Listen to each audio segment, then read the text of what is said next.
Sveiki. Mano tikslas sudėtingus dalykus papasakoti ir parodyti kuo paprasčiau, net drįsčiau teigti kuo ūkiškiau. Kad tai būtų suprantama kiekvienam, net ir neturinčiam visiškai jokių žinių anatomijoje, fiziologijoje ar toje pačioje biomechanikoje. Tai šiandien pagrindinė tema ir tikslas – tai atskleisti, kas ta biomechanika, nes gali skambėti kažkaip labai šustrai, bet iš tikrųjų tai galima taip paprastai parodyti skirtumus, kuo tas biomechanikos treniravimas skiriasi nuo, sakykime, tradicinio svorių kilnojimo, kadangi šitas klausimas iš klientų yra itin dažnas. Parodyti ir paaiškinti, iš kur apskritai šita mintis kilo ir kuo mes remiamės.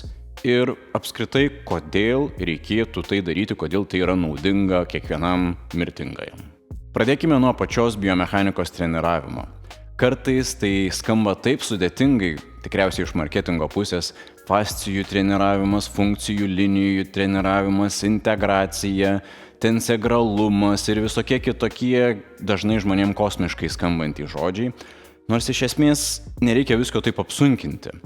Mes lygiai taip pat irgi treniruojam raumenis, mes juos treniruojam daugiau kaip funkcinės grandinės, supaprastinant, tai reiškia, kad mūsų judesiuose nėra kažko kaip įprastai vieno sąnario ar dviejų sąnarių veiksmo, jeigu to ir būna, tai labai specifiniais atvejais ir labai nedaug, bet tikrai ne tiesiog bicepso kilnojimo.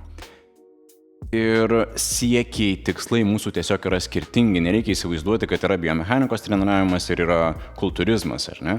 Kultūrizmo siekiai yra vieni, paprastai tariant hipertrofija, dar paprasčiau tariant užauginti raumeninę masę, kai kuriais atvejais numesti svorio, numesti riebalinės masės, neprarandant labai daug raumeninės masės ir taip toliau, mūsų tikslas yra visiškai kitas. Taip, mes taip pat turime šalia tikslą užauginti raumenų, sudeginti kalorijų, ar ne, žmogų sustiprinti ir taip toliau, bet mūsų pagrindinis tikslas yra atkurti, etalonas vėl labai skambus žodis, nors jį ir mėgstu, bet atkurti žmogų į tą pradžią. Kiek įmanoma pagerinti laikyseną, lygiavimą, kalbant apie linkius, pokyčius, asimetrijas ir kitus dalykus, kiek įmanoma pagerinti ir palengvinti ir ekonomiškiau paversti ekonomiškesnę žmogaus eiseną, kas vėl labai svarbu. Bėgseną, jeigu yra toks poreikis, jeigu įmanoma, jeigu ne per vėlu, nors aš sakau, kad niekada nėra per vėlu. Laikysena, eisena, bėgsena, galbūt sporto šakos kažkokia mechanika, ar ne, kur yra kompensacijos. Kažkas vyksta ne taip, dėl to sportininkas turi stabdyti save, žaidžia 80% pajėgumų, bijo net pagalvoti apie kažką, kur atiduoda visą save. Tinka tai, ką mes darome, tinka ir paprastam žmogui, paprastam mirtingajam, kaip mėgstu sakyti, ir tikrai tinka ir profesionaliam sportininkui. Ir skamba taip sudėtingai, bet iš esmės pabandysiu tiesiog parodyti kokį pavyzdį. Įsivaizduokime klasikinį, tradicinį svorių kilnojimą. Neturiu pavyzdžio kaip treniruoklio, kuriame sėdime, bet ten tikslas yra tiesiog pritraukti kažką link savęs, įprastai suvesti mentis atgal, grįžti atgal, vieną metodiką ištempia, kitą stabdo, atlikti kartojimus iš esmės per alkūnės sąnarį, na ir menčių judėjimo pagalba. Čia kaip pavyzdys vienas pratimas. Mes ir turime panašių pratimų, tik mūsų tikslas įprastai nėra tik pritraukti lenkiant alkūnę ar ne, ar retraktuojant, ar paprastai tariant, traukiant mentį atgal. Mūsų tikslas yra naudoti stuburą. Kai kuriais atvejais naudoti dubenį, priklauso ko siekiame. Naudoti ir dubenį, ir stuburą, galbūt atlikti kažkokį tai šuoliuką. Taip pat atliekant visas tas funkcijas. Ir klasikinio treniravimo, svorių kilnojimo labai dažna problema yra, kad yra naudojami visi sąnariai, tačiau stuburas yra pamirštas.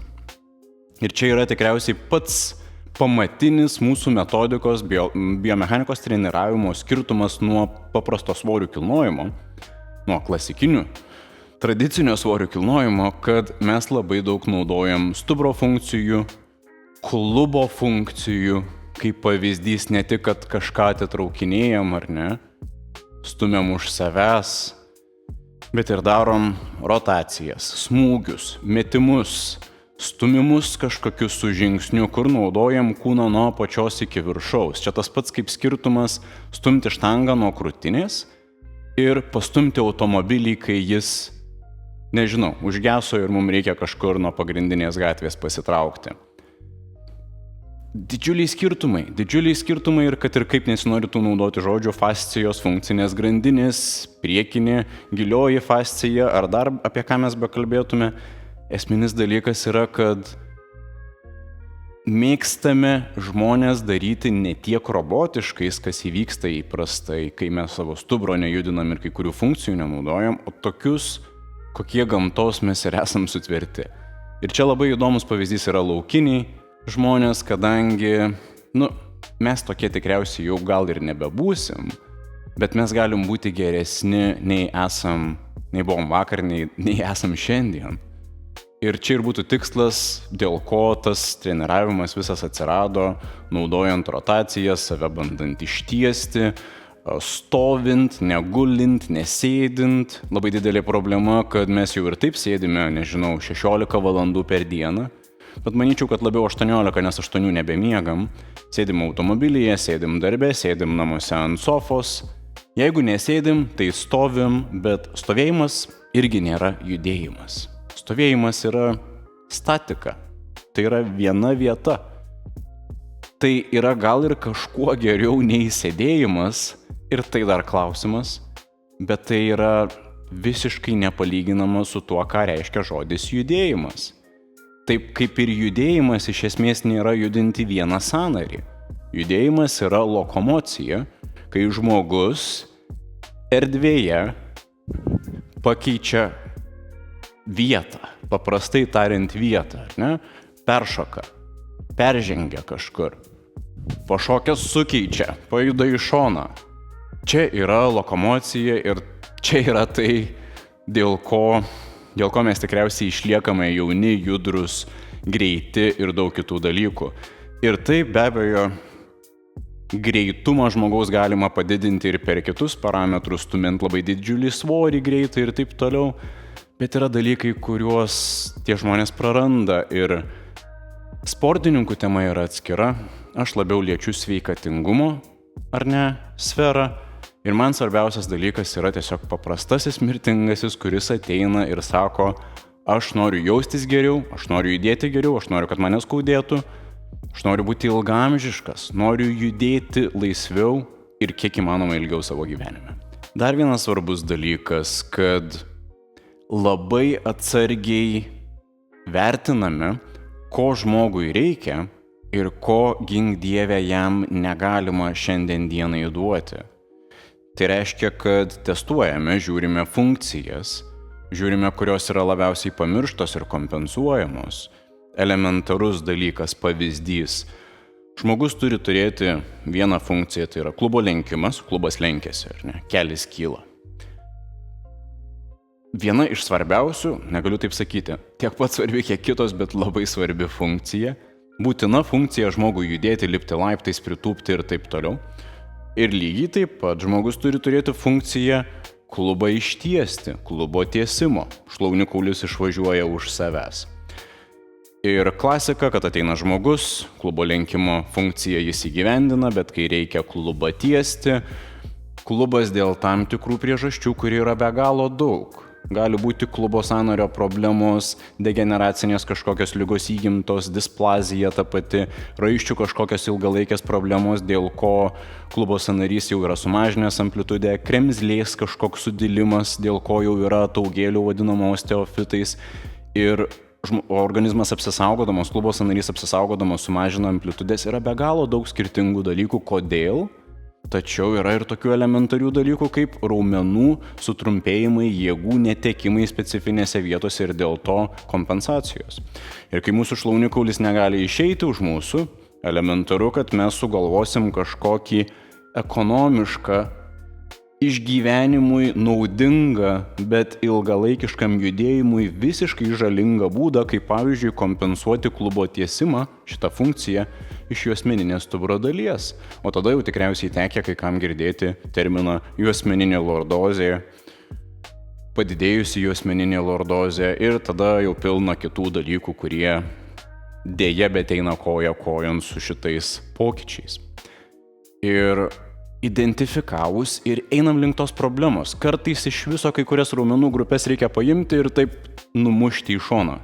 Nedarysim klubo lenkimo kažkurį kartą, nes matom, kad jėgos visai yra. Kūnas kompensavo ilgą laiką, galbūt dekadomis.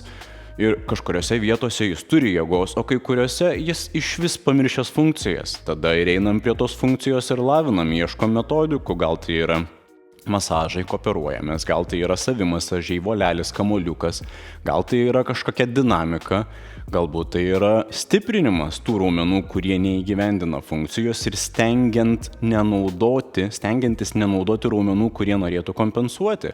Čia jau prasideda ta precizika, kur laikom dubenį kliento, sakom, nenaudokit šitos vietos, kišam uodegą po savim, vis tiek bandom išstumti šlaunikaulį ir darom daug visokių intimių dalykų, nes reikia labai tą žmogų laikyti, spausti, koreguoti, sukti ir ko tik nedaryti.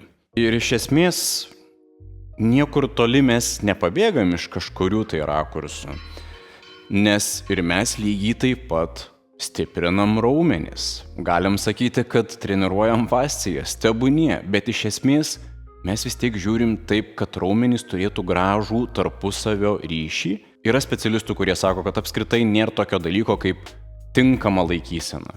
Bet yra toks dalykas kaip geresnė laikysena, negu esi šiandien dienai. Yra asimetrijos, yra kompensacijos, yra daug dalykų, kurių tikriausiai šiandien nereikia. Šiek tiek daugiau apie pratimus. Pratimai įvairūs. Dalyvauja stuburo funkcijos. Stuburas lenkiasi ir rotuoja, grįžta atgal. Tiesiog išbūti šitoj pozicijoje, laikant svorį, man jau reikia naudoti raumenis. Kitaip neįmanoma. Kitaip aš nugriūčiau, mane nutemptų, nuvirščiau, nežinau, neišlaikyčiau tos pozicijos. Arba labai greitai pavargčiau, arba reikėtų mažesnio svorio, pilna dalykų.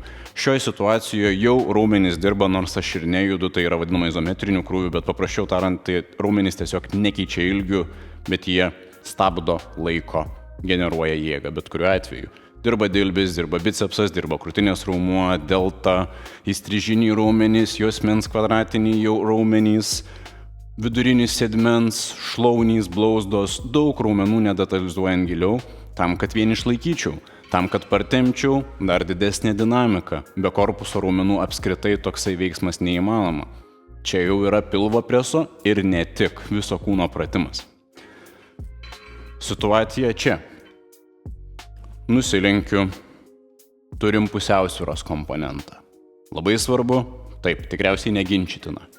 Traukiu link savęs, atlieku stuburo rotaciją. Dirba atraminė koja, dirba ranka, dirba nugara, dirba korpusas, grįžtu atgal. Jeigu prie to pridedu kažką panašaus kaip šuolį, tada turime dar ir koordinacijos elementą. Dar papildoma ypatybė, kurią lavinam. Turim stumimą į priekį. Gali būti pilna variacijų priklauso nuo to, ko su klientu siekiame. Yra atvejų, kada norim šiek tiek pagerinti klubo rotacinės galimybės. Stumiam į priekį, naudojam klubą, naudojam krūtinę, rotaciją klubo sąnaryje, vidinė ar ne, rotacija stubure. Grįžtam atgal, stumiam į priekį. Tas pats gali būti iš kažkokio tai šuoliuko, žingsnio. Pulsas kyla, raumenų daug dirba, kardio krūvis gaunasi. Kodėl tai nėra gerai? Kodėl tai nėra geriau? Ar ne, dar yra vienas svarbus dalykas. Visą dieną prasidėjus ir atėjus vėl sėdėti į sporto klubą, yra naivu gauti maksimalią naudą. Kaip pavyzdys, visą dieną prasidėjus vienas pirmutinių dalykų, ką dažniausiai žmonės bando daryti arba specialistai bando rekomenduoti, tai yra kažkoks tai judesys, manevras, kuris atidarytų klubo lenkiamuosius raumenis, paprastai tariant, ištemptų tą klubą, kuris buvo uždarytas 16 arba 18 valandų per dieną 10 metų. Bet toliau vis tiek nueina daryti pratimus sėdint. Mes darom pratimus stovint. Klubas atsidaro, klubas užsidaro, klubas atsidaro. Klubas užsidaro, klubas atsidaro, kitas irgi, galbūt dar daugiau priklausomai nuo situacijos. Šita situacija. Klubas atsidarė. Šita situacija. Klubas atsidarė. Visi pratimai turi savo paskirtį ir tikslą ir judėjimo galimybės. Tai reiškia, kinestetinis intelektas yra tiesiog kaip ir turim IQ, EQ, lingvistinį ar dar ten visokių pagal skirtingas teorijas intelektų formų. Taip turim ir kinestetinį judėjimo, paprastai tariant, intelektą, kurio, atsiprašau, bet per visą gyvenimą nepavyks išlavinti sėdint treniruoklyje arba gulint ant kilimėlio. Tam mes turim judėti. Esu iš tų žmonių, kur kartais kaip tik komplikuoja dalykus, nes mėgstu labai giliai nagrinėti, knistis teorijoje, praktikoje, bandyti žiūrėti ir taip toliau. Tai yra šiek tiek nauja, kai bandau sudėtingus dalykus papasakoti kuo paprasčiau, bet tikiuosi, kad pavyko, tikiuosi, kad išklausėte, gavote kažką naujo ir stengsiuosi daryti vis daugiau, eisiu link praktinių dalykų, rodysiu tiesiog vieną pratimą, apie jį daugiau paaiškinsiu. Volavimo pratimus panagrinėsime giliau, apskritai eisim į eisenos kažkokias tai bėgsenos sutrikimus, identifikavimą galbūt savo vaiko, kas su laikysena ne taip, galbūt savęs paties, tiesiog pasidarius nuotrauką, pasižiūrėti, kokiam lygiavime esate. Daug tokių dalykų, kurie tiesiog naudingi tiek užtverti kelią kažkam blogiau ateityje, ypatingai vaikuose, kurie yra itin puikiai koreguotini, kol dar yra mažiukai.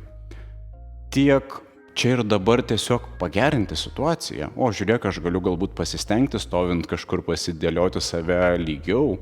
Galbūt galiu tiesiog ir tos pačius klasikinius svorio kilnojimo pratimus, kažkokius mostus darant ar panašiai, galbūt galiu dubenį laikyti ne čia, o lygiuoti, tiek keliant prieš save, tiek keliant į šoną.